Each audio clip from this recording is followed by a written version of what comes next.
Assalamualaikum warahmatullahi wabarakatuh.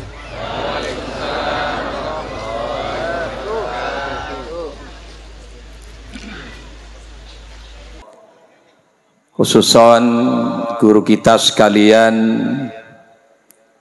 Abah Kiai Haji Zainul Abidin.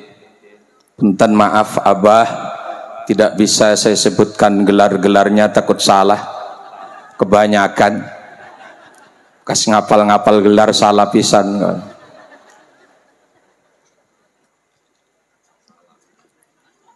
Kemudian wa auladihi wa dzurriyyatihi, khususan waladihil karim al mukarram al ustadz Kiai Haji Izzat Khairi. Tidak ketinggalan aparatur pemerintah baik sipil maupun TNI Polri, segenap panitia, utamanya ketua panitia yaitu Bapak Jamal. Tanpa panitia mungkin acara hari ini, acara malam ini tidak akan pernah sukses. Maka apresiasi insyaallah para panitia dan perangkatnya, bapak-bapak, ibu-ibu hadirin wal hadirat yang sama-sama dimuliakan Allah Subhanahu wa taala. Melalui acara Haul Hujjatul Islam Al-Imam Al-Ghazali dan Al-Maghfurlah Al-Marhum Kiai Haji Muhammad Saleh Utsman, sebenarnya yang lebih layak dan pantas yang menyampaikan materi ini adalah para ulama. Mohon maaf habaib, terutama Habib Abdurrahman, kelupaan gara-gara ngapal gelare Pak Yai. Punten ya Beb, ya maaf benar. Ya lebih pantas dan layak sebenarnya para habaib, para ulama yang ada di belakang saya. Punten mohon maaf karena mereka, beliau-beliau ini jauh lebih pengalaman, jauh lebih mutabakhir dalam segi ilmunya. Ya, mohon maaf takut ada yang salah Beb. Beb, mbok salah pengapura begitu. Oh pendelak-pendelik Habibi, pendelak-pendelik. Bisa jaseng. Ibu bapak sekalian, yang pertama paling tidak dengan acara haul ini yang utama yaitu peringatan akan kematian. Karena bagaimanapun ketika kita mengenang orang mati, maka yang harus ada dalam ingatan kita adalah mengingat kematian. Aksiru min dzikri hadimil ladzat, perbanyak kata Rasul tentang yang menghilangkan kenikmatan. Apa itu huwal maut? Kematian. Karena manusia kalau sudah banyak ingat kematian, maka hidupnya akan lurus sesuai perintah, sesuai proyeksi Allah. Khalifah atau wa ma khalaqtul jinna wa khalaqtul jinna wal insa illa. Karena memang selama ini manusia sering melaksanakan, sering menjauhi perintah-perintah Allah. Kenapa? Karena terlalu tergiur dengan urusan dunia, tidak ingat tentang kematian. Maka yang pertama, poin dari acara ini kematian. Ibu bapak sekalian, terlebih kita diciptakan oleh Allah menjadi makhluk terakhir. Kita diciptakan oleh Allah bukan jadi umat Nabi Adam, bukan jadi umat Nabi Isa, tetapi umat Nabi Muhammad. Yang kita tahu umur Nabi kita sendiri tidak panjang. Umur Nabi kita itu pendek Pak dibanding dengan dengan Nabi-Nabi yang lain. Kalau kita mau mengulas sejarah, silakan cek Nabi Adam berapa umurnya. Iya Bu. Mangani kuat doang ibu-ibu. Nabi Adam itu diciptakan oleh Allah yaitu 1000 tahun. 1000 tahun. Kemudian turun ke Nabi yang kedua siapa? Nuh, Idris 884. Kemudian siapa? Nuh Abdul Ghaffar 950, Alfin illa Hamzin. Dawud Hud 440. Kemudian Ibrahim 175, satu riwayat 200 dalam tafsir Sawi. Kemudian punya anak dari istri pertama Siti Sarah, yaitu Nabi Ishak. Berapa umurnya? 180. Dari istri kedua Siti Hajar, yaitu siapa? Nabi Ismail, 133. Nabi Ibrahim istrinya 2, kalaupun jumlah total dalam satu riwayat itu 3. Nabi Ibrahim itu yang pertama Siti Sarah, kemudian yang kedua Siti Hajar, kemudian menikah lagi setelah wafatnya Siti Sarah, 110 tahun menikah dengan satu istri yang bernama Konturoh. Ibrahim istrinya 3, karena memang para nabi jarang yang istrinya 1. Rasul kita kalau lihat Nurul Dholam karangan Kiai Nawawi itu 13, ngitung Siti Maryah Al-Qibtiyah, budak pemberian Raja Muqawqis Mesir yang kemudian dibebaskan, diperistri Rasul, punya anak laki-laki namanya Ibrahim, wafat umur 18 bulan. Yang paling hebat tapi Nabi Daud sejarah dalam kitab Tuhfatul Madiyah, berapa istri Nabi Daud itu jumlahnya 100. Suruh wawo-wawo gak Pak? Yang istrinya 100 Nabi Daud, bapak sing wawo-wawo.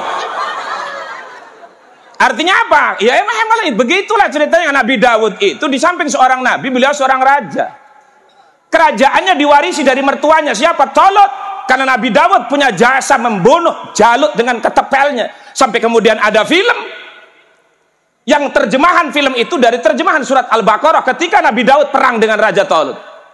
Yang setelah itu kemudian diangkat jadi menantunya, jadi panglima, wafat Tolut. Kemudian diambil menantu jadi raja. Kemudian wafat Tolut jadi raja. Maka paling banyak istri Nabi Daud memang paling banyak. Kenapa? Karena memang ketika itu poligami belum ada aturan. Belum ada aturan. Jadi apa? 101 riwayat.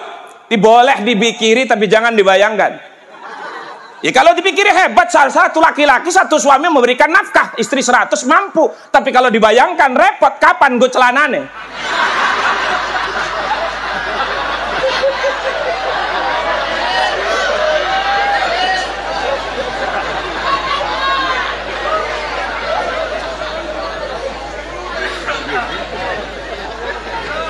Ya untung Abayai Jenul tadi ngomong nyebut istrinya. Kalau sudah ada peraturan poligami, kalau nggak disebut marah kan nggak? Ini Nabi Daud Pak. Ishak 180, Ismail 133. Kemudian Ishak punya anak siapa? Ishak punya anak yaitu Yakub. Yakub ini punya panggilan nama kecil Israel. Ini nama Israel sampai hari ini dari Nabi Yakub. Yakub itu nama panggilan sayang dari Nabi Ishaknya adalah Israel. Yang kemudian Israel ini kalau punya anak dalam bahasa Arab, anak laki-laki 1 itu Ibnun. Kalau bahasa Arab kalau 2 berarti Ibnani atau Ibnain. Yang kemudian kalau jamak itu Ibnun Banun. Nah kemudian karena anak-anak Nabi Yakub ini banyak 12, maka kemudian anak-anak Nabi Yakub ini disebut Bani. Maka akhirnya Bani, karena Nabi Yakub punya julukan Israel, maka disebut Bani Israel. Bani Israel dalam surat Bani Israel tidak lebih tidak kurang persoalannya dari situ. Kemudian anak Nabi Yakub 12 ini ada yang namanya Yahuda. Yahuda ini kemudian punya anak. Jadi komunitas Yahudi yang hari ini ada di Palestina, laknatullah alaihim. Amin gemeneng bay. Kari bangser.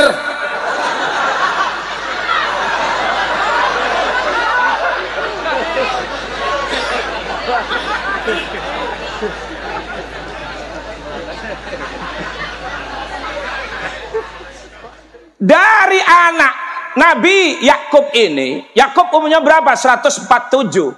Punya istri 4. 2 istri asli, artinya bukan jariyah. Kemudian yang 2 adalah jariyah. Dari istri yang kedua namanya Siti Rahel, karena istri Nabi Yakub itu kakak beradik. Sekali lagi, aturan poligami dulu belum diatur. Kakak beradik masih boleh dipoligami. Adik dari Siti Laia, istri yang pertama, kemudian namanya Rahel, punya anak 2. Yang pertama Yusuf, yang kedua Bunyamin. Yusuf jadi nabi, umurnya 130. Kemudian turun ke nabi yang lain. Daud tadi umurnya berapa? 100. Punya anak dari Siti Laila, namanya Nabi Sulaiman, umurnya 180. Yang Daud untuk hari ini dalam bangsa Eropa dan Barat bukan lagi Daud tetapi David. David, anaknya Sulaiman jadi Salomon. Musa, Moses, Ismail, Samuel, Ibrahim, Abraham. Kemudian Jibril, Gabriel, Mikael, Michael. Iki ilmiah nyengir tapi mikir.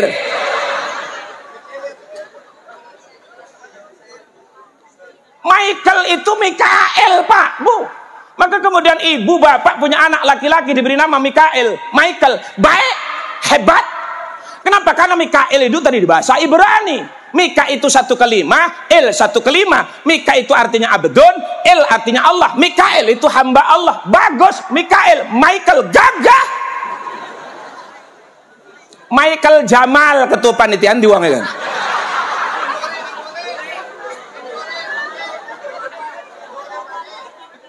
Masih mending Michael ketimbang Dul Joni.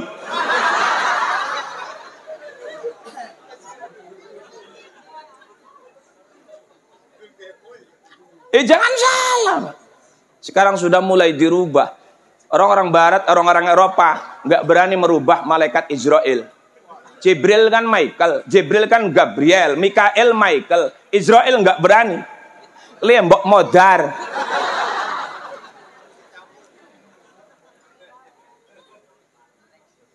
Daud 100, Sulaiman 180, Musa 130, Harun 140, Rasulullah 63 tahun. Bayangkan ibu-ibu dari ratusan ke puluhan. Persoalannya adalah bukan hanya Rasul kita, imbasnya adalah ke umatnya. Kenapa? Akmar ummati baina sittin wa sab'in.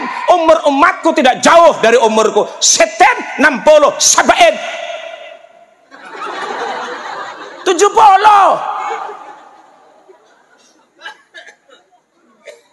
60 sampai 70. Kemudian ada sambungan itu kolelon sedikit yang nyampe 80, 90. Abah Yai pinten, Mbah? Meneng olah kita. 46. Berarti tua kula tuh, Pak. Habib mas kuanangan adik saya lagi rigi. Musone Kang Musone biku Kang Musone. Pira Kang umur Kang? Hah? 45 jenggot terus putih 45. Lah kasing jujur urus-urusan. Bedimbok mati.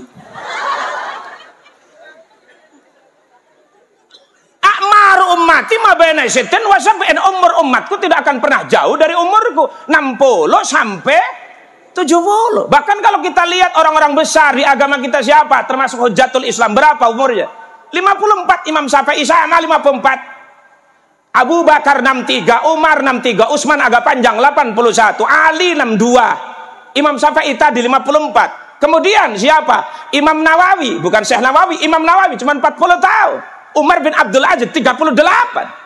Tidak panjang kontrak kita. Kenapa Nabi kita juga tidak panjang? Makanya hati-hati. Ini peringatan haul yang paling utama harus ini. Tadzkirah lil hati. Awas, Pak. Apa yang menyebabkan itu? Banyak faktornya. Kalau prediksi Rasul adalah wahyu, bahwa kemudian persoalannya itu berjalan sesuai keadaan. Yang pertama, kenapa umur kita tidak ada yang panjang, 60, 70 selesai.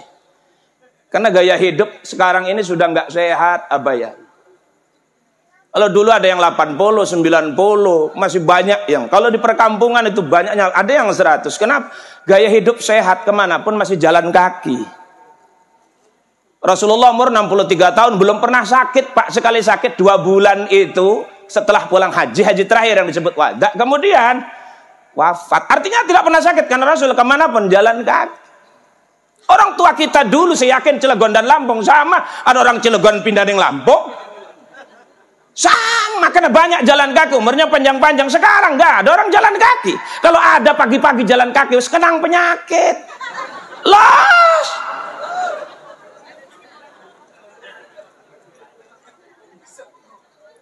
Las, kalau nggak percaya, ibu-ibu lagi beli uduk, ketemu temennya Batur, lagi jalan-jalan. Kata si ibu yang beli uduk ngomong, tumben Bu pagi-pagi jalan-jalan, asam urat.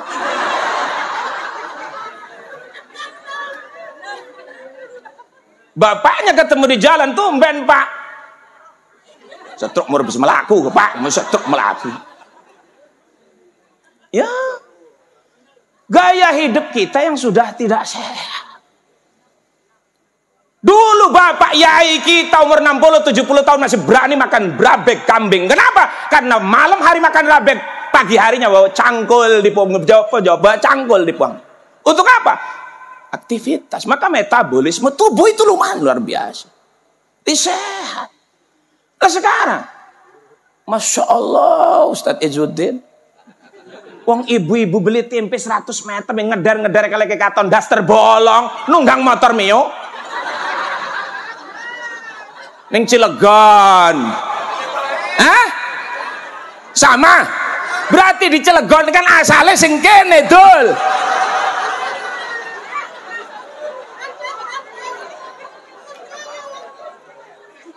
Punten bayai ngomong sejarah kira.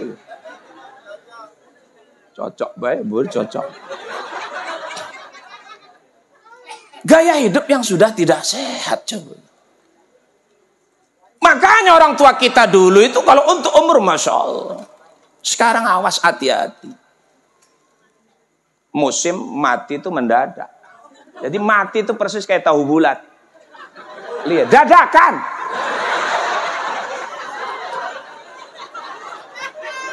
Wong sing tipangan dadakan mati nih. Benar, nggak salah. Mati dalam Islam itu insya Allah semua baik. Mautul faja'ah rahatun, mati mendadak, istirahat.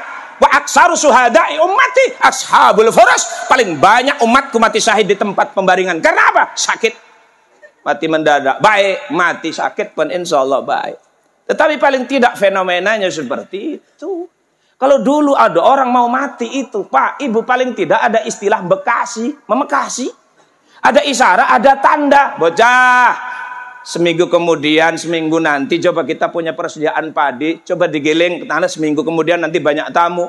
Anaknya nggak percaya, masih banyak tamu. Iya, sore malam harinya meninggal. Bener, 7 hari banyak tamu. Sekarang orang mau mati nggak pakai WA, Pak. Lah, makanya harus hati-hati. 1 tahun yang lalu di perkampungan saya pun tanah bayai. Suami istri masih muda, suaminya umur 35 tahun, istri umur 30, baru punya anak 2. Malam-malam pas musim hujan, namanya suami istri, hubungan suami istri. Selesai hubungan suami istri, hujan gede. Kemudian suaminya tidur, istrinya membangunkan untuk nganter kamar mandi, takut mati listrik lagi di kamar mandi. Begitu dibangunkan suaminya udah nggak ada napas, jadi mati. Padahal habis hubungan. Lah pikir saya kalau mau mati marah apa hubungan-hubungan. Mati mah mati bisa.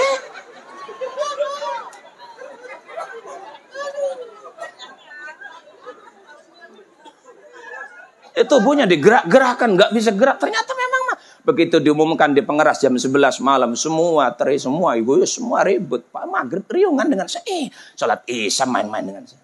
Artinya apa itu? Mati sekarang seperti itu. Awas, hati-hati. Pagi-pagi begitu dibawa dari kamar duka untuk dibawa ke tempat pemandian. Istrinya sambil nangis ngomong ke ustadznya, Pak Ustadz, suami saya itu punya junub. Memang harus dikasih tahu, kan dia punya hadas. Karena mati mewajibkan dia untuk mandi besar. Kemudian junub juga mewajibkan untuk dia mandi besar. Kata Ustadz, ya wes terima kasih kalau dikasih tahu nanti tak mandikan dengan niatan junubnya. Akhirnya si Ustadz ini tanya, emang gak ada isyarat apa tenang waktu junub itu? Takut orang mau ninggal kan mungkin ada perbedaan. Kata istrinya nggak apa-apa Pak Ustadz, biasa aja semangat.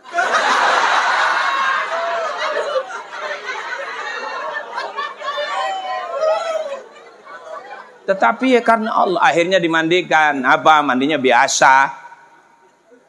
Mandinya cuma sekali, cuma niatan yang 2 kali. Mandinya tetap sekali. Jangankan orang mati, orang hidup juga punya 3 hadas besar, mandi sekali boleh. Kenapa tidak? Dalam madzhab Syafi'i, madzhab Syafi'i kan ada di situ. Lah ini mayat dimandikan 2 kali, cecatrukan kati seneng mati. Sing adusi melayu kabeh.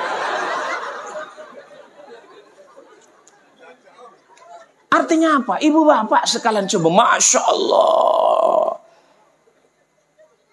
Nih acara haul paling tidak seperti itu. Paling tidak memberikan pertama itu ingat tentang kematian. Kenapa? Gaya hidup yang sudah tidak sehat untuk kita sekalian. Utamanya itu tadi. Model ibu-ibu nih. Kalau dulu zaman ibu-ibu muda ketika hamil melahirkan nggak ada yang operasi sesar. Ya Bu ya. Semuanya normal. Kenapa normal? Karena memang gaya hidup ibu dulu waktu hamil sehat. Kehamilannya tidak menghalanginya untuk beraktivitas. Hingga kemudian peregangan otot terjadi sampai 9 bulan. Masih nyari kayu, masih nanam padi. Jadi bekas kesana kemari ketika melahirkan gampang. Kenapa peregangan otot terjadi sekarang? Ya dulu kan seperti itu. Sampai 9 bulan udah diikat perut. Kampung saya adalah umur 9 bulan waktu minggunya. Udah minggunya ada tetangganya mau jabut rumput, rabut rumput di padi, namanya kan ngoyos ya Bu ya. Ngoyos.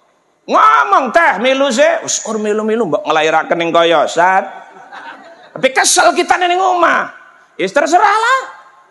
Ikut jabutin rumput di padi ku bayai punten. 9:30 merasakan sakit perut, kontraksi. Teh kita nih wetenge lari. Balik. Bak ngejebrosin kene balik. Pulanglah jalan agak lari-lari kecil nyampe Gegorong. Dulu orang manggil jembatan kan Gegorong, Pak. Nyampe Gegorong melahirkan tanpa bidan, tanpa kobilah, dukun bayi. Anaknya lanang diarani Ahmad Gegorong.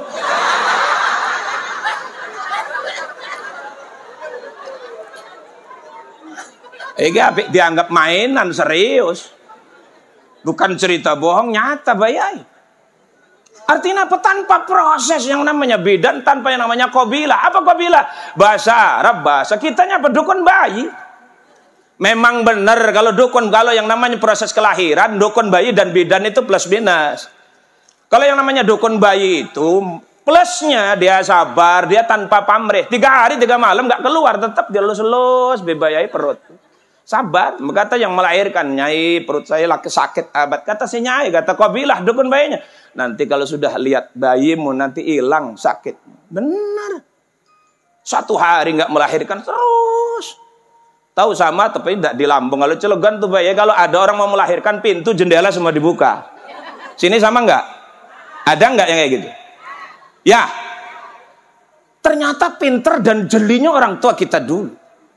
Istrinya hendak melahirkan, pintu jendela rumah semua dibuka. Artinya apa? Orang tua kita dulu untuk doa tidak mesti harus dari mulut. Ekspresi, dilalah, isyarah, membuka pintu. Doa itu. Doa apa? Doa dengan mudah-mudahan pintu dibuka. Lahir cepat bayinya. Kan begitu. Maka kita pun dalam keseharian doa. Nggak mesti bahasa Arab. Karena kita bukan orang Arab, orang Lampung. Nggak ada utamanya kita dengan doa bahasa Arab. Silakan cek. Kenapa doa itu keresahan hati? Yang namanya keresahan hati adalah permintaan kita yang paham dengan kita. Nah, sekarang persoalannya kita robana. Ngerti apa enggak? Urusan robana, keliru robani. Robani dagang bensin perapatan. Kecuali model abayai, model Habib, doa dengan jamaah tabarruk namanya. Dengan bahasa Arab. Insya Allah doa pribadi, urusan Arab.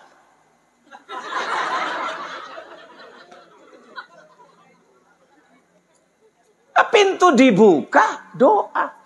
Sampai kemudian suaminya pulang habis apa? Nguger wedhus. Ngikat kambing. Tanya sama dukun bayi, dari mana kamu? Ngikat kambing, Pak. Ngikat kambingnya. Pakai patok apa pedikat? Patok. Jabut. Suruh jabut tuh patok. Apa alasan? Takut patok kambing itu nutupin lubang semut, nanti semut berdoa buruk. Orang tua dulu jangankan nyakiti orang, nyakiti semut saja sudah luar biasa. Bahkan kalau kita ingat Imam Ghazali ya bayai, satu riwayat masuk surganya bukan karena tahajud. Masuk surganya bukan karena karya monumentalnya, Ihya Ulumuddin. Masuk surganya gara-gara lalar.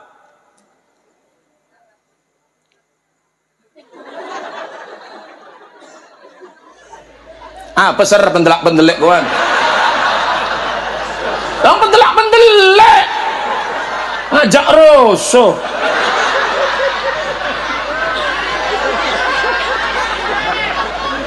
Lihat melihat tapi apa yang mendelak.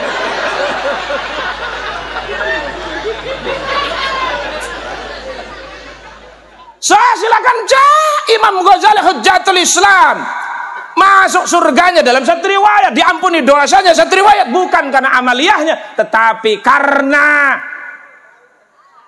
seekor lalat. Ketika malam-malam Hujjatul Islam sedang mencoret kitabnya, tadarus kitabnya. Kalau dulu mangsi itu, pulpen itu tidak seperti sekarang. Zaman Abayai pasti sama. Dengan cara pulpen itu dicelupkan ke mangsi, tinta mangsi.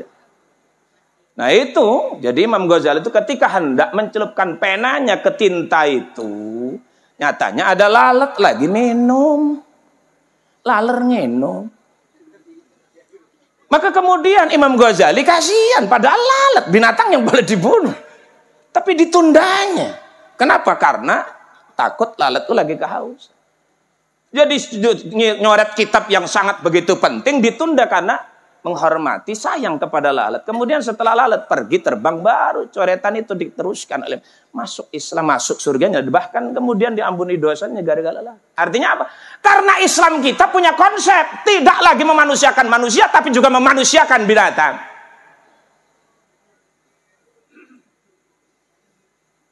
Apa nih menang baik ya?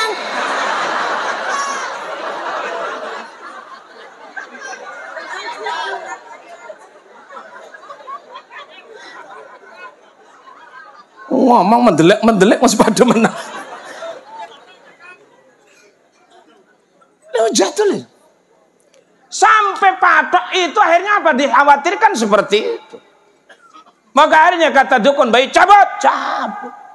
Akhirnya sampai sore lahir menggak bayi. Wedus milang papat. Lalu dijabut patok iku.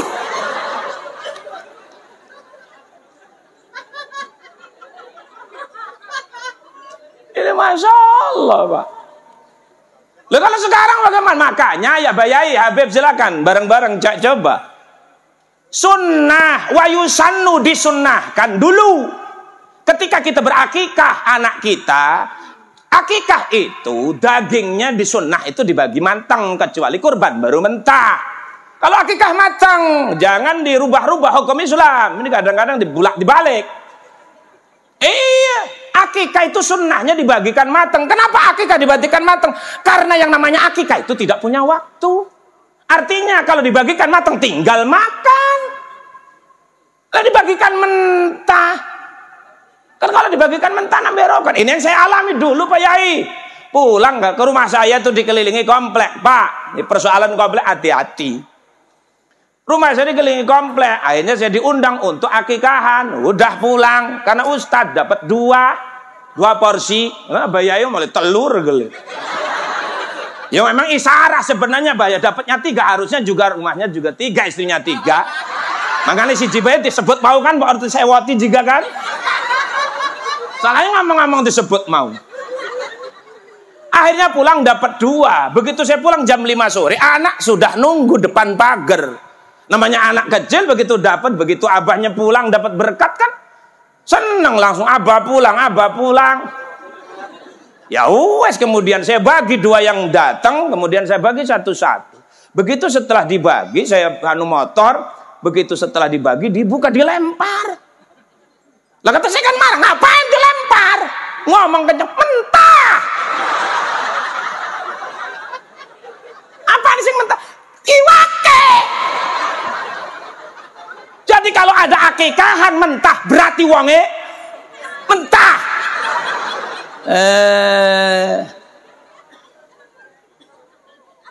Sunnah dalam bab akikah, kalau daging akikah itu dagingnya sunnah dibagi matang, tapi kakinya 1, jangan dimasak. Mana? Berikan kepada kabilah dukun bayi, apresiasi, penghargaan. Kenapa? Tanpa pamrih, ngurusin kita, ngurusin anak kita lahir. Tuh hukum fikih, silakan cek. Nah sekarang persoalannya hukum itu masih berlaku untuk bidan? Tidak. Karena bidan tidak seperti dukun bayi. Kalau dukun bayi dulu dikasih berapa saja mau. Bidan. Waduh. 2 kali 24 jam nggak lahir, suaminya suruh tanda tangan. Lagian sekarang kalau melahirkan gue acara PHBI. Anak saya 6, abayai beb. Anak saya 6, habis 1 istri. Itu semua lahir bidan memang. Lahir bidan karena dukun bayi sudah hilang. Lebih begitu 6-6-nya semua saya menyaksikan, menghadiri. Cuman itu ribet bener begitu nengok lagi. Gimana Bu Bidan? Baru pembukaan 3.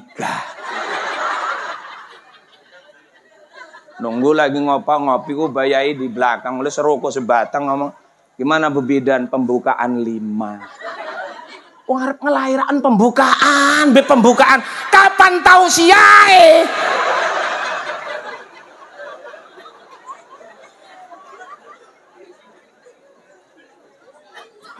Tubuh awas, hati-hati, kita jangan berharap umur panjang. Kenapa? Itu tadi Rasul kita seperti itu.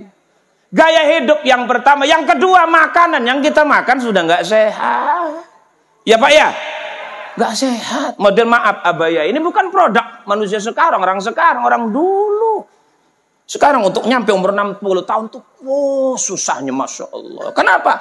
Makan yang kita makan sudah nggak sehat. Kalau dulu zamannya abayai, makanan masih semua asri alami. Penyakit-penyakit gak alami, obat alami, gondong belau.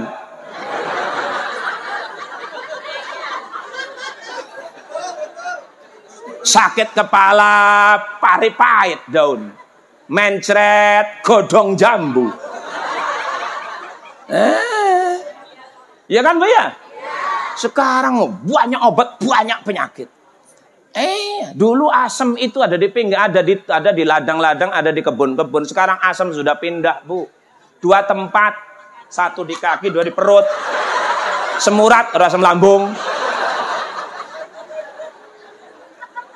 Nah, jangan hati-hati, maka tabayai kan harus dekat-dekat dengan ulama. Kalau tidak hilang keberkahan, silakan cek hadisnya.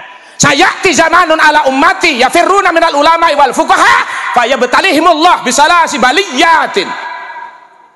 Akan datang satu zaman sen litangfis. Sen yang dalam ilmu tata bahasa Arab litangfis. Dulu 1400 tahun diucapkan Rasulullah. Ayeuna hari ini terjadi.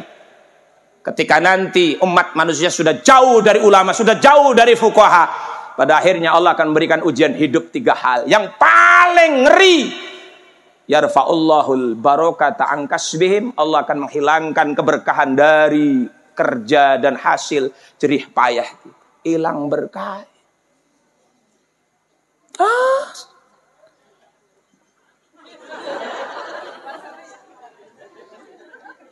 Iya Pak, hati-hati. Kembali kepada persoalan. Makanan kita sudah nggak sehat. Ayam. Dulu ibu bapak, kalau kita mau makan ayam itu, les motong dek musdangan motong dewek. Ayam itu yang kita makan tuh rata-rata umurnya 7 bulan. 5 bulan sudah bisa dibekakak. Germasem ku bayai ku. Germasem kan? Gimana kali germasem ora kan? 5 bulan, 7 bulan ayam kita sudah bisa kita makan. Sekarang ibu bapak kalau kita mau makan ayam umurnya berapa? Masya Allah 30 hari Pak. Ayam yang kita makan itu umurnya berapa? 30 hari. Jadi akhirnya kita bukan makan ayam, tapi makan obat ayam. Hati-hati ya. Kalau ke dalam sewaktu-waktu boleh. Kalau keseharian awas. Maaf, tukang ayam negeri. Iki lagi menjelaskan persoalan. Artinya jangan terlalu sering. Kalau terlalu sering hati-hati. Kan begitu. Ayam 30 hari, 20 hari. Sekarang digoreng itu, kalau sekarang bahasanya kan bahasa apa panggilnya cakan chicken ya Pak. Dulu di kampung bukan chicken manggilnya. Sama dengan udang, ikan udang tuh ibu-ibu udah dibersihkan kotorannya, taruh aci, goreng apa namanya? Godoh urang. Ya kan godoh udang, mantang dipotong kecil-kecil kasih aci, goreng apa namanya? Godoh mantang. Ayam negeri iris kecil-kecil kasih aci apa namanya? Godoh ayam. Manggilnya cakan chicken. bahasa Lampung. Pun kembali kepada persoalan. Artinya harus hati-hati. Persoalannya adalah bukan persoalan kematian yang 1 detik hilang, tetapi persoalan kehidupan setelah kematian. Nih yang harus jadi bahan renung. Mati mah Pak, Bu, paling 1 detik. Yes, hilang. Kita pindah alam, roh kita tidak mati. Yang mati itu fisik kita, roh tidak. Roh sejak diciptakan oleh Allah di Lauhil Mahfuz sampai nanti kiamat tidak akan pernah mati. Yang mati itu fisik kita, berubah alam, berubah bentuk fisik. Persoalannya hidup kita setelah kematian. Abu Bakar Siddiq radhiyallahu jaddidis safinah fa innal qabra bahrun amik. Jaddidis safinah, perbaharui perahumu. Fa innal qabra bahrun amik. Kuburan itu lautan yang sangat dalam.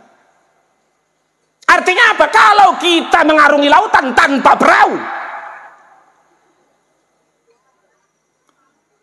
kelelep. Maka ingat hadis Imam Tabrani. Ala innal mayyit fi qabrihi kal gharikil mugawwis. Ala adatu tahdid. Litakid. Ala ketahuilah innal mayyit. Sesungguhnya orang mati itu fi qabrihi, di dalam kuburnya, kal gharikil mugawwis, persis seperti gorek orang yang tenggelam. Al mugawwis, yang tangannya dilambai-lambaikan minta tolong. Ya Pak, bareng-bareng mikir.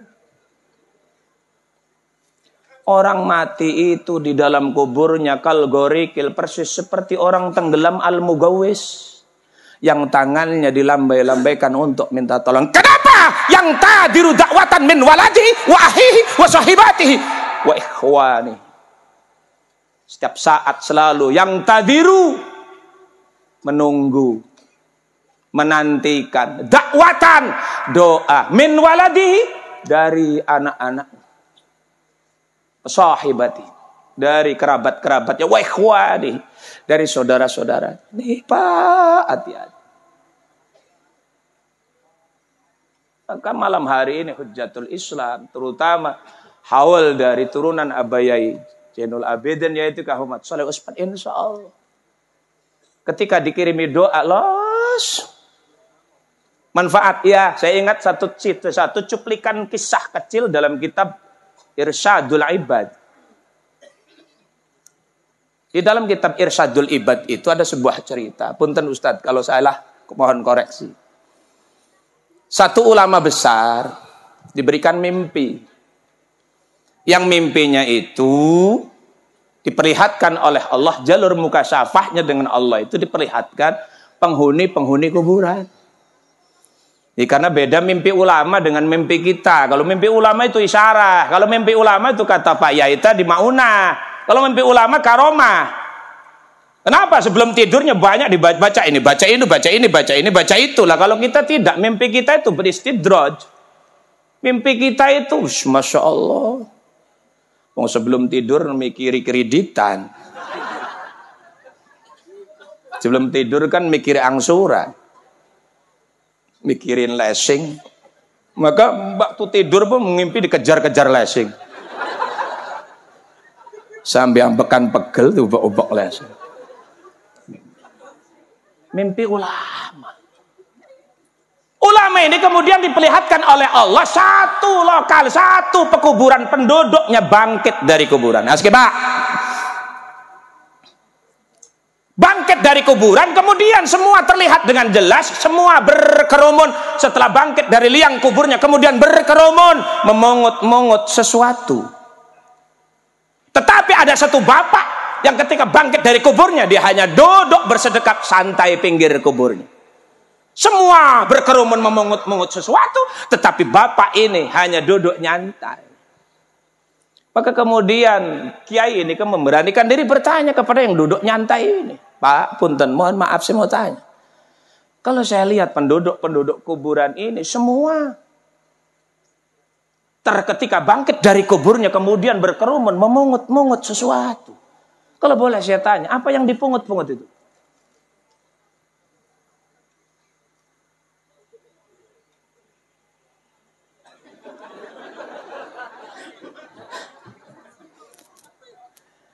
Akhirnya kemudian si bapak ini jawab, yang dipungut oleh mereka penduduk kuburan setelah bangkit dari kuburnya adalah jatah pahala. Jatah pahala yang dihadiahkan oleh orang yang lewat di pekuburan ini, menghadiahkan suratul Fatihah, menghadiahkan surat Yasin, menghadiahkan bacaan sholawat. Kemudian pahalanya dibagi oleh Allah dan seluruh penduduk kuburan ini kebagian jatahnya. Jadi yang dipungut itu jatah hadiah orang yang berhadiah ke ahli kuburan. Jadi sedang dipungut. Karena yang bagi Allah, kadang kemarin kita lewat, kan sunnah hukumnya ketika terlewat pekuburan, sunnah mengucapkan salam, bila perlu kemudian doakan, nanti pahala salam kita, pahala doa kita akan dibagi oleh Allah untuk semua dibagikan. Karena yang bagi Allah satu Fatihah semua rata. Wong sing ngebagi Allah. Kecuali kalau yang bagi bapak-bapak baru jendol. Ini yang bagi Allah semua rata. Oh, jadi yang dipungut itu jatah pahala. Iya. Terus kenapa bapak sampai tidak ikut-ikutan untuk sama-sama berebut pahala tadi? Jawabannya hebat. Untuk apa saya berebut pahala? Karena kiriman dari anak-anak saya sampai hari ini tidak pernah habis saya makan.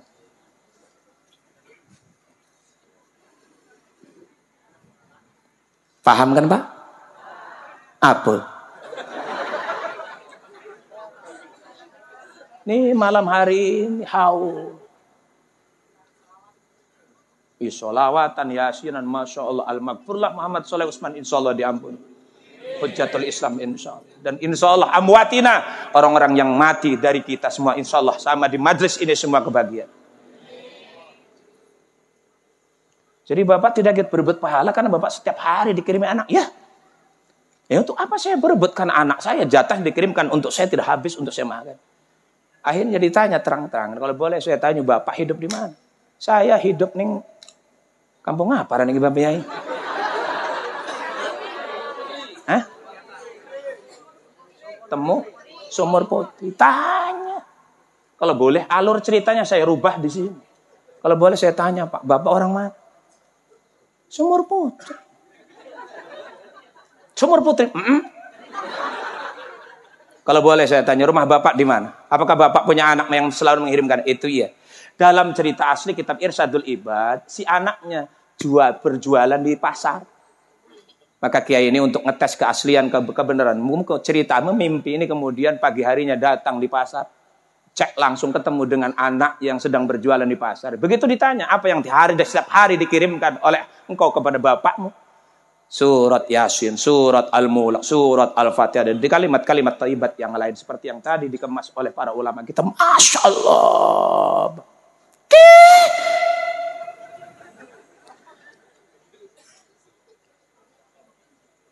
Kita orang tua pada akhirnya bangga punya anak yang bagaimana? Anak yang seperti ini, Pak. Maka di sini ada pesantren besar di Lampung, banyak pesantren-pesantren. Jangan lupa titipkan anak kita di pesantren-pesantren. Kenapa? Karena yang bakal manfaat untuk ibu bapak jangka panjang adalah anak yang seperti itu. Lah, sudah gaya guyu lagi serius. Mana orang serius gaya guyu? Iya Pak. Ini yang manfaat seperti itu. Maka kemudian ini juga banyak menjadi dalil. Karena awas ibu bapak sekalian, warga Teluk umumnya atau Lampung, Bandar Lampung pada umumnya hati-hati. Sekarang mulai banyak serangan aliran-aliran. Kita tidak boleh ikut mereka. Ikut kiai-kiai, ikut ulama-ulama, ikut habaib. Selamat. Los. Karena banyak pemahaman sekarang bahwa baca Yasin, bahwa baca doa, bahwa ziarah kubur gak nyampe. Karena sudah beda dunia, beda alam. Salah. Menurut kita nyampe. Kenapa? Dalilnya jelas. Gak usah pakai utik-utikan dalil hadis yang ini yang itu. Sholat jenazah. Silakan cek apa fungsi sholat jenazah.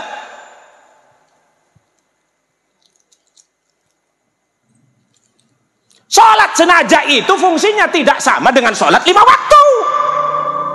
Sholat 5 waktu itu diberikan oleh Allah sebagai bentuk simbol, tanda, ekspresi penyembahan makhluk kepada Khalik. Karenanya dalam sholat 5 waktu ada ruku, ada sujud. Kan sholat 5 waktu ada ruku. Yang badan kita ini tidak boleh dibongkokkan kecuali kepada Allah. Makanya dulu lihat sejarah NU, Mbah Hasyim Asy'ari Allah yarham, di penjara 6 bulan gara-gara tidak mau membongkokkan badannya ke Jepang. Karena fungsi penyembahan. Sujud sama. Kalau sujud boleh kepada manusia, 2 orang yang diperintahkan untuk sujud kata Allah. Kalau sujud kepada manusia boleh diperintahkan. Kalau sujud boleh manusia kepada manusia, 2 kelompok manusia yang harus sujud kepada manusia. Yang pertama, anak kepada ibu bapaknya. Yang kedua, istri kepada suaminya. Cuman karena memang sujud manusia kepada manusia tidak diperbolehkan, maka sujud tidak hadir karena memang untuk Allah.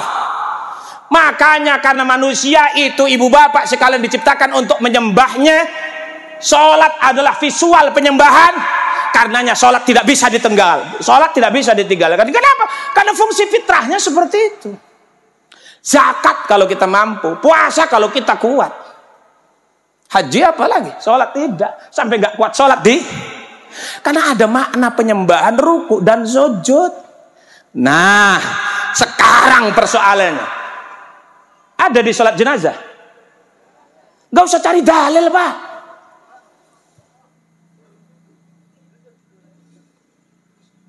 Apa ser mandok-mandok kan? Lo mandok-mandok mau mendelik-mendelik saya mulai mandok-mandok.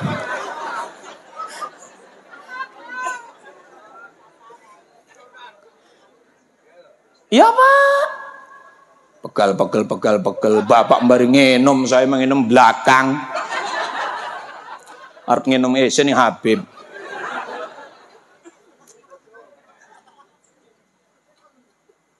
Ya Pak, ya.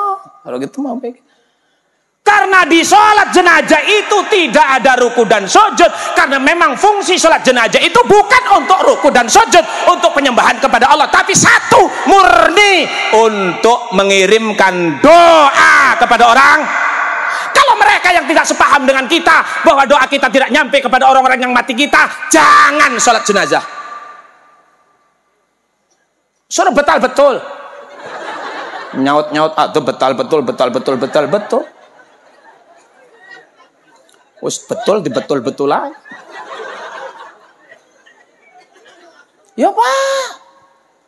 Kalau mereka meyakini bahwa doa kita orang hidup kepada orang yang mati melalui hal tahlil tidak nyampe, kalau ada orang mati di antara mereka jangan sholatkan. Kenapa? Karena fungsi sholat adalah mengirimkan doa orang hidup kepada orang mati. Kok mana nih Pak? Sekarang apa yang ada di sholat jenazah itu secara formal resmi ngirimkan doa kepada orang mati.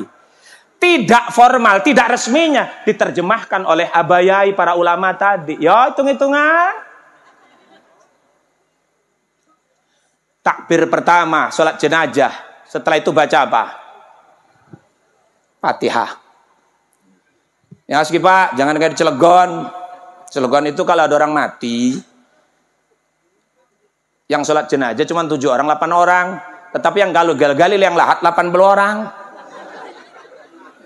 Cilegon. Sini enggak ada Pak ya, alhamdulillah. Ya. Gak ada bedanya tuh Pak. Berarti di Cilegon udah pindah sini.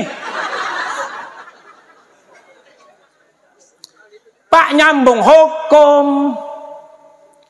Kenapa Bapak harus tampil? Ibu pun belajar sholat jenazah, kenapa tidak? Memang kalau tidak diwajibkan, memang kalau sholat jenazah untuk ibu-ibu kenapa sah saja. Yang penting jangan ragam, jangan bercampur baur dengan kaum Bapak.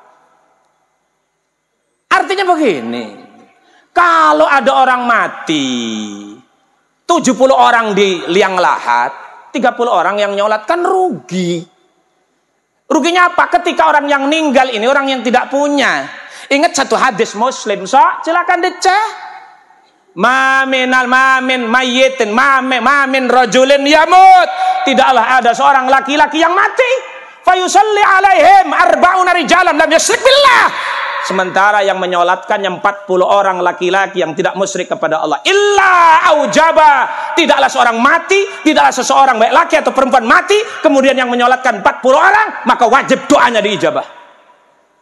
Ini kemudian bisa berlaku kalau di kampung kita, kalau ada orang mati sholat jenazah lajen.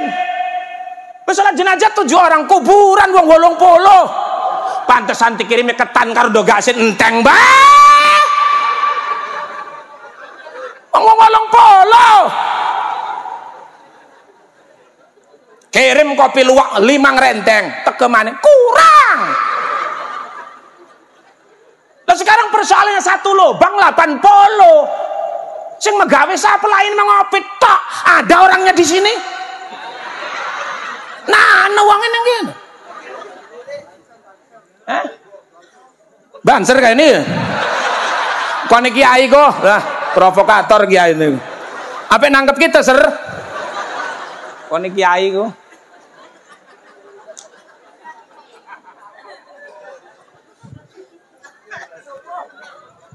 Sopo-sopo sejam bulane yai. Sopo-sopo enak bae. Balik ke adoh. Ya Pak. Kalau di kita ada orang mati yang menyolatkan 40 orang, Masya Allah, wajib diijabah doa itu oleh Allah. Sedang doanya apa? Allah maghfirlahu, ampuni dosanya. Warhamhu, berikan rahmat kepadanya. Sampai doa yang lainnya, ij'al qabrahu raudhah min riyadil jinnah. Jadikan kuburnya taman-taman surga. Diijabah. Kalau sudah dijabah, jaminan, garansi, Pak. Maka itu harus berusaha ya. Kalau yang mampu, iya, yang punya dana, yang punya uang, hebat. Tetapi kemudian ketika ada di kampung kita yang tidak punya, tidak mampu, juga kemudian tidak mengundang sholat, yang menyolati sholat jenazah hanya untuk kampung kita, kasihan 7 orang. Awas, hati-hati.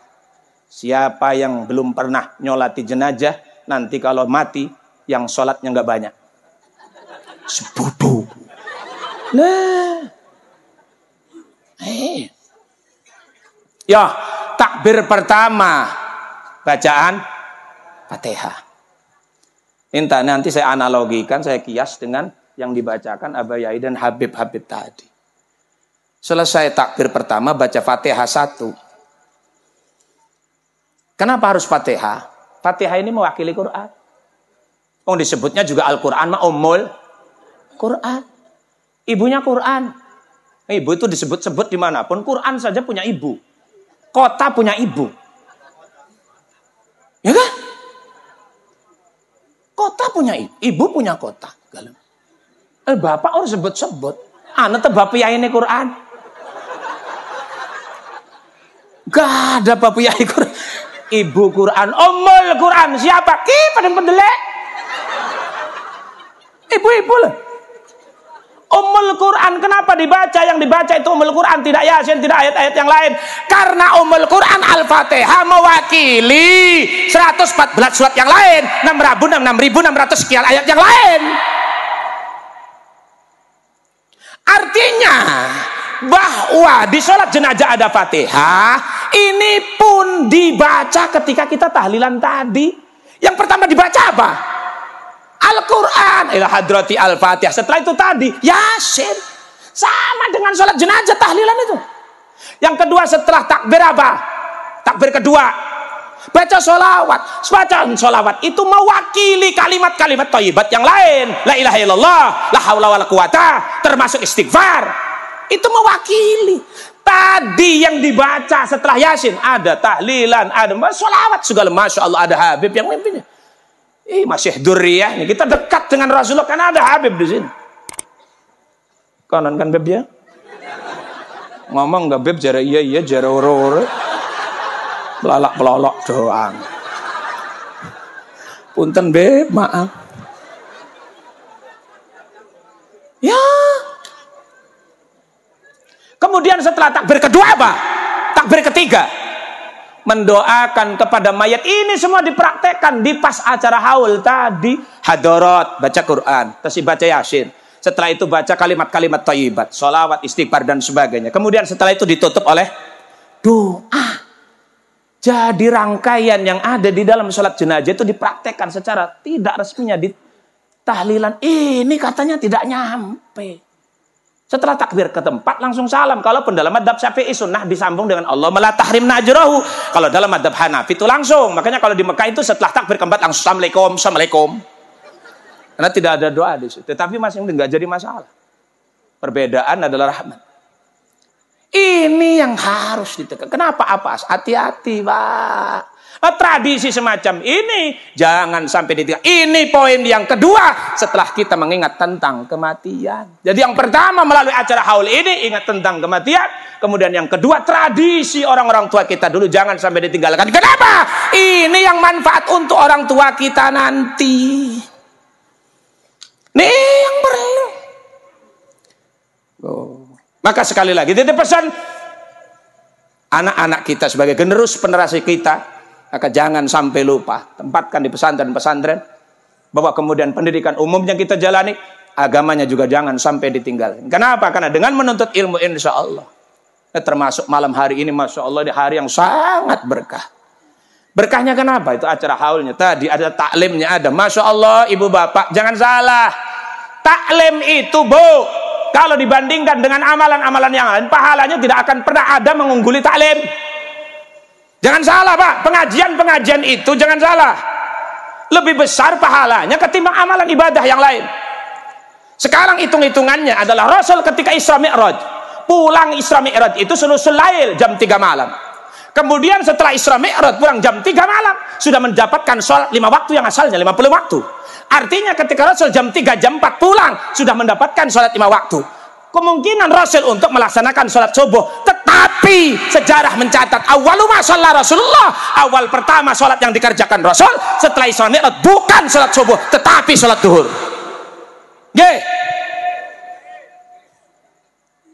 Apa sebabnya? Sholat yang pertama kali dikerjakan Rasul setelah Isra Mi'raj itu bukan sholat subuh, sholat duhur Pak. Awwalu ma shalla Rasulullah ba'dal Isra ad-duhru las subhu. Makanya di jadwal sholat itu nulisnya jangan subuh dulu. Ada jadwal sholat itu Pak? Subuh dengan subuh, duhur asar, kebalik sing nulis orang ngaji. Duhur dulu, dul.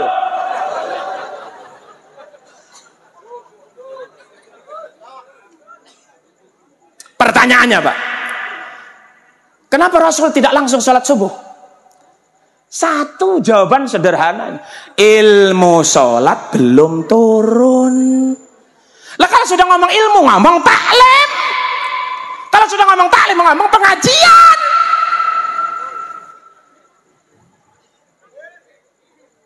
Siapa yang celak-celok baik kan? Ya. Sholat saja yang tidak bisa ditinggalkan, ditunda pelaksanaannya. Gara-gara ilmunya belum turun. Benar dalam kitab Madan Jubat. Kenapa? Nukil dari hadis-hadis. Fakullu man bi ghairi ilmin ya'malu a'maluhu mardudatun lah. Benar, kalau kita beramal tanpa ilmu ditolak Pak. Ditolaklah, ditolak. Tidak ada ilmunya. Maka kemudian sholat bermacam-macam, kadang-kadang tanpa belajar dia sholat. Ya wes, ingat kata Imam Syafi'i, man la syaihola fasyaitonu syaihoh. Siapa yang belajar, siapa yang beramal tanpa guru, maka setan yang akan menjadi gurunya. Artinya apa? Dari sinilah kemudian timbul pemahaman bahwa belajar ilmu taklim, hadir-hadir di majlis-majlis pengajian itu pahalanya jangan disamakan dengan pahala-pahala yang lain. Kenapa? Tidak ada tandingan. Besaran taklim, kenapa kewajiban yang paling wajib saja ditunda gara-gara ilmunya belum turun. Maka banjiri jamaah-jamaah taklim, jamaah-jamaah pengajian, majlis-majlis taklim banjiri, insya Allah berkah. Ini pengajian je Pak, jangan dicelegon Pak Ibu, masya Allah. Ngaji paling selawit 30 orang beb, ngeriung mas 100. Masya Allah. Bener kan ser? Bener jadi banser gugu. Pengajian 30, umurnya 50 tahun ke atas. Tapi ngereung, masya Allah. Di Cilegon.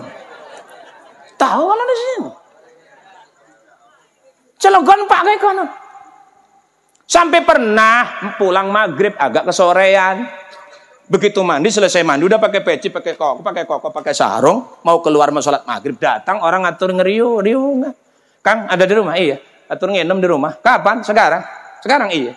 Berarti mau keluar, mau sholat apa ngeriung? Istrinya nongol pakai muka nong, saya diaturin ngeriung, sholat dulu atau ngeriung dulu? Kata istrinya, ngeriung merana dengen. Akhirnya ngeriung dengen. Rabine nane ning kene kodong ireng ku. Kodong ireng.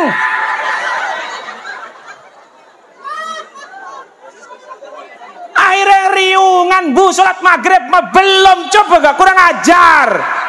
Akhirnya amin kata Mbah Yai, amin kata Habib, amin amilu amin. Malaikat ngomong ore isin ore pirti pengeng tak tua bok cangkem itu. Amin salat maure.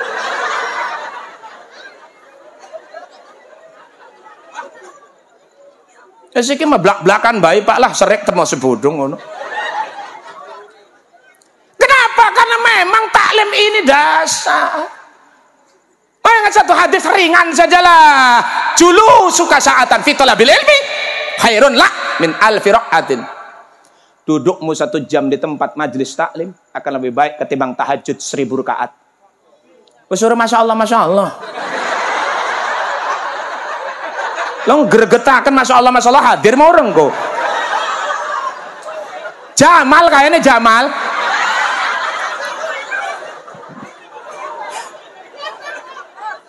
Tapi insya Allah Pak Jamal ketua panitia aja. Ya. Silakan cek. Duduk 1 jam lah. Sekarang ibu bapak berapa jam? Kalau saya ngomong aja udah jam 10, 1 jam 10 menit. Duduk 1 jam dalam rangka taklim pengajian, ada ulama, ada habaib, lebih baik ketimbang tahajud 1000 rakaat. 1000 rakaat. Bor-bor 1000 rakaat. Terawih 1 tambah terawih 1 sampai 5 doang. Ikan terawih 1 tanggal 1 sampai tanggal 5 doang. 6-7 tewas. Ada bapaknya di sini. Kami poteku.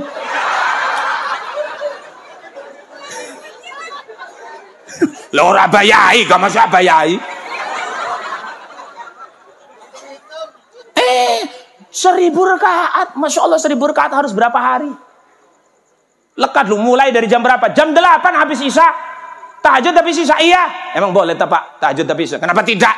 Tahajud itu waktunya habis isya, tapi yang paling baik sulusul lail, sepertiga malam.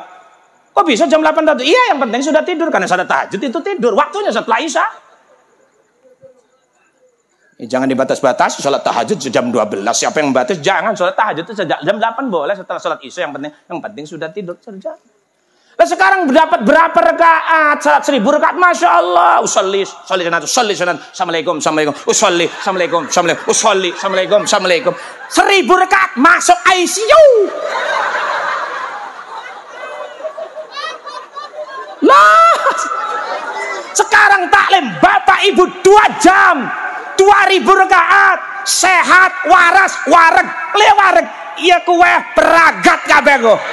Alah. Maka poin terakhir, ramaikan majelis taklim karena ini yang bakal membawa keselamatan buat kita sekalian. Minta maaf takut ada kata yang salah. Saya akhiri. Assalamualaikum warahmatullahi wabarakatuh.